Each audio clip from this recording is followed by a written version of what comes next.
Saudari dan saudara yang terkasih dalam Kristus, bertemu kembali dengan saya, Romo Paulus Warisantoso, dalam seri Menyiapkan Tempat Bagi Tuhan.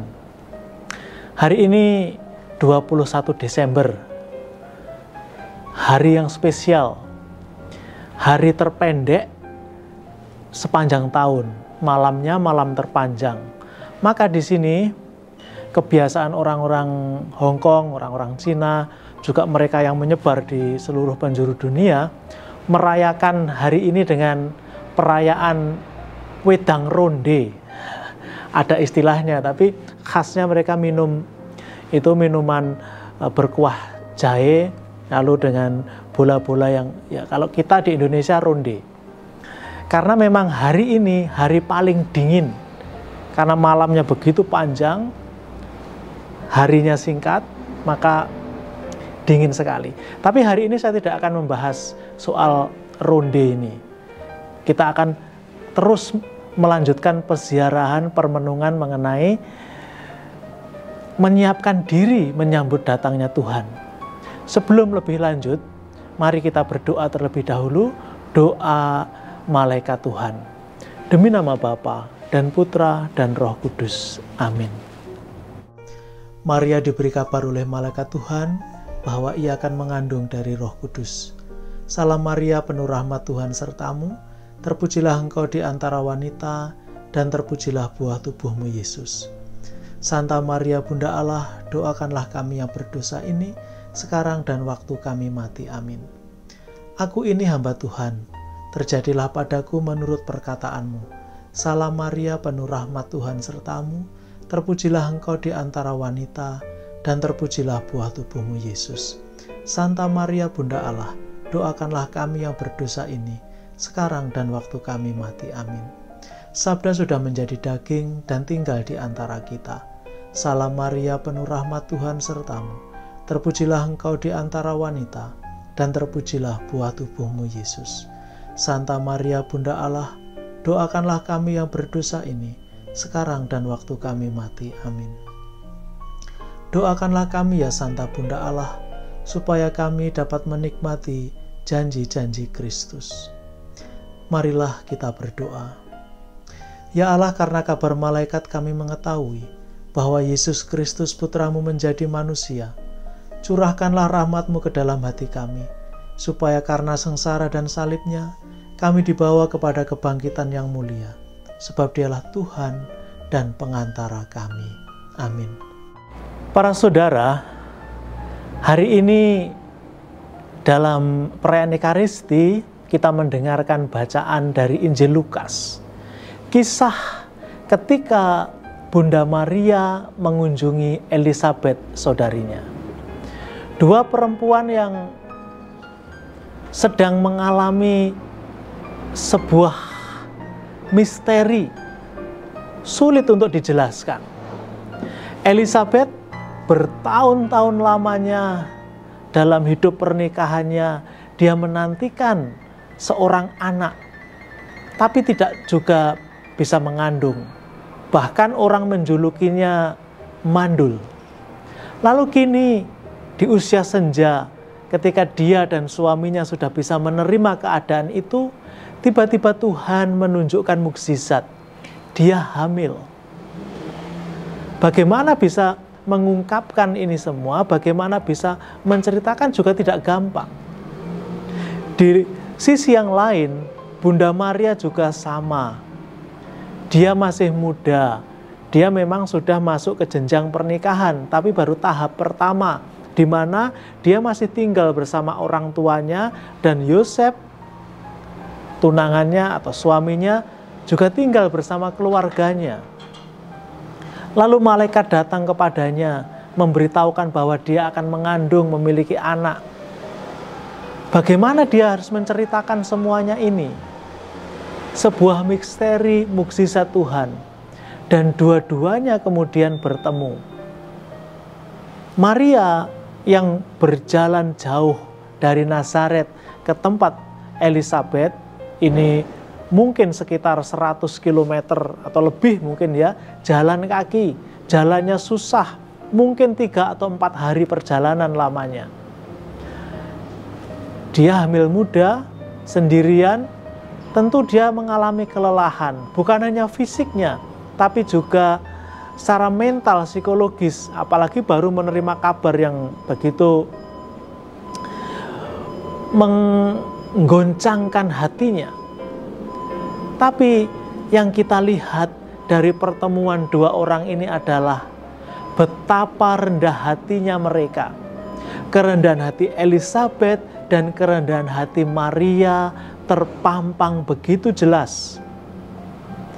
Maria memberi uluk salam. Elisabet menjawab salam itu.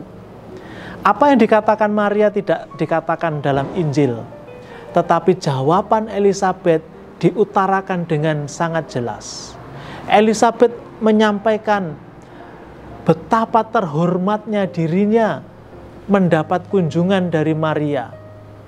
Maria yang oleh Elisabet disebut Ibu Tuhanku datang mengunjungi aku. Lalu kemudian juga diceritakan bayi yang dikandung oleh Elisabet juga melonjak kegirangan.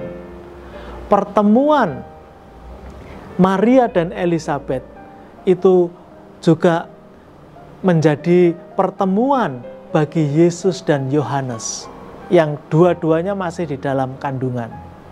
Namun kegembiraan itu nyata.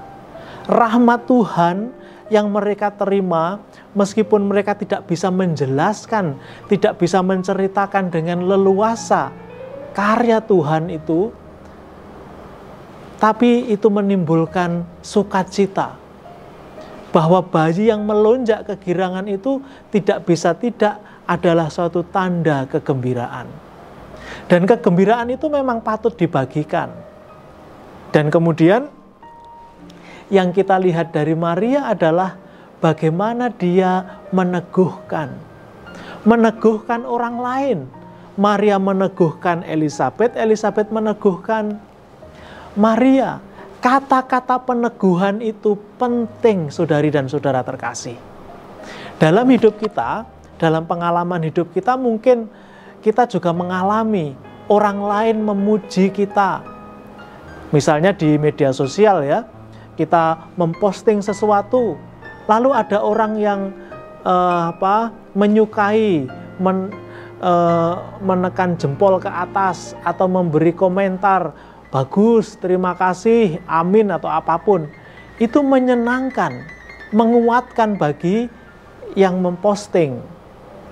Lalu kalau kita melihat teman kita, saudara kita mungkin juga mengalami sesuatu, dan kita memberi kata peneguhan meskipun singkat, itu bagi yang bersangkutan berarti luar biasa. Saya pernah mengalami hal yang serupa. Misalnya, ketika saya melayani di sebuah paroki di mana saya merasa sangat berat, bahwa orang tidak mengerti apa yang saya katakan karena keterbatasan bahasa. Hari demi hari saya lalui dengan begitu berat. Namun suatu hari saya mendapat email ketika seseorang mengatakan, Romo, pengajaran Romo hari ini begitu bagus, terima kasih. Kalau boleh aku minta itu, minta teksnya, agar aku bisa mengingat terus. Bagi saya, hal itu sesuatu yang luar biasa. Itu seperti mengobati rasa capek, lelah, merasa tidak mampu dan seterusnya, meskipun dalam sebuah email yang singkat.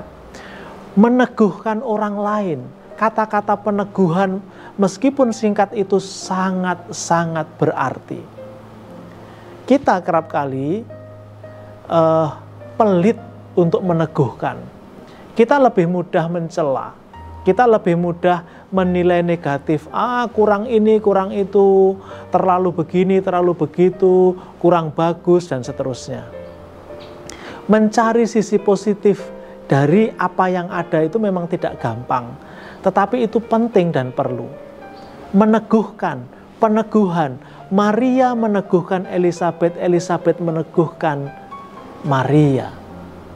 Nah, saudari dan saudara terkasih, dalam perjalanan iman kita juga hal sama. rahmat yang diberikan oleh Tuhan itu terus-menerus datangnya. Dan dalam perjalanan iman kita, rahmat itu juga diperbaharui, dikuatkan.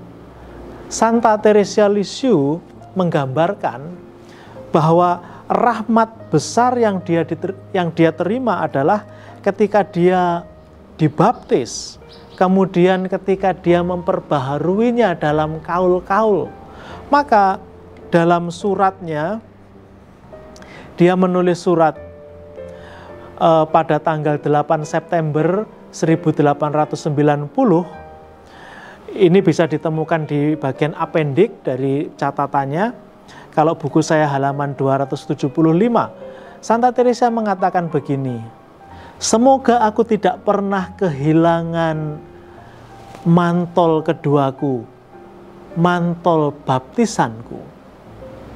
Jadi kalau dibaptis biasanya kan kita disuruh pakai baju putih atau apa, lalu kita diberi pakaian kan, selendang atau kain putih, atau di banyak tempat itu seperti baju, mantol begitu.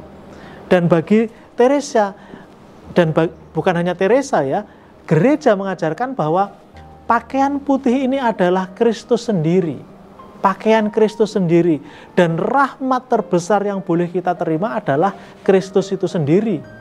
Maka ketika Santa Teresa mengatakan, aku tidak mau kehilangan mantol baptisanku lagi, artinya kehilangan Kristus. Di sini mau menegaskan ketika Santa Teresa boleh mengucapkan kaul dan itu seperti pembaharuan janji baptisnya, dia ingin memiliki itu selamanya, rahmat itu. Dalam perjalanan naik turun imannya, jadi terkadang dia juga mengalami pencobaan iman. Dia tidak mau kehilangan Kristus. Itulah kemudian yang dialami oleh Maria dan Elizabeth. Kristus, rahmat Allah yang mereka bawa, yang mereka terima, itu mampu membuat mereka meneguhkan yang lain. Kita tidak pernah kehilangan rahmat Allah, dan kita menguatkan orang lain agar orang lain juga tidak kehilangan rahmat Allah. Itu juga yang hendak kita lakukan. Hari ini sudah tanggal 21, Natal sudah semakin dekat. Semoga rahmat Natal yang kita persiapkan dengan baik itu tidak pernah terlewatkan. Dan semoga hari-hari ini kita semakin bersemangat untuk terus menata hati, menyiapkan diri menyambut datangnya Sang Ilahi. Tuhan memberkati. Demi nama Bapa dan Putra dan Roh Kudus. Amin.